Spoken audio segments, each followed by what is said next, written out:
Tibbi sığorta haqqında qanuna edilən dəyişikliklərdən sonra vətəndaşların ağlında bir çox suallar yaranıb.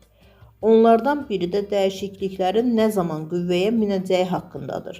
İcbari tibbi sığorta üzrə Dövlət Agentliyindən Demokrat Azın sorğusuna cavab olaraq bildirilib ki, tibbi sığorta haqqında qanuna edilən dəyişikliklərə əsasən məşğulluq haqqında qanunda nəzərdə tutulan qeyri-formal məşğulluğun təsir dairəsinə düşən şəxslər sığortalı qismində özləri çıxış edirlər.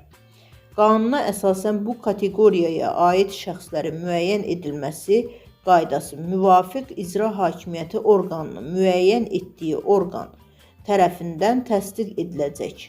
Qayda təsdiqlənənədək hazırda icbari tibbi sığorta sistemindən istifadə edən şəxslər tibbi xidmətlərdən yararlanmağa davam edəcəklər.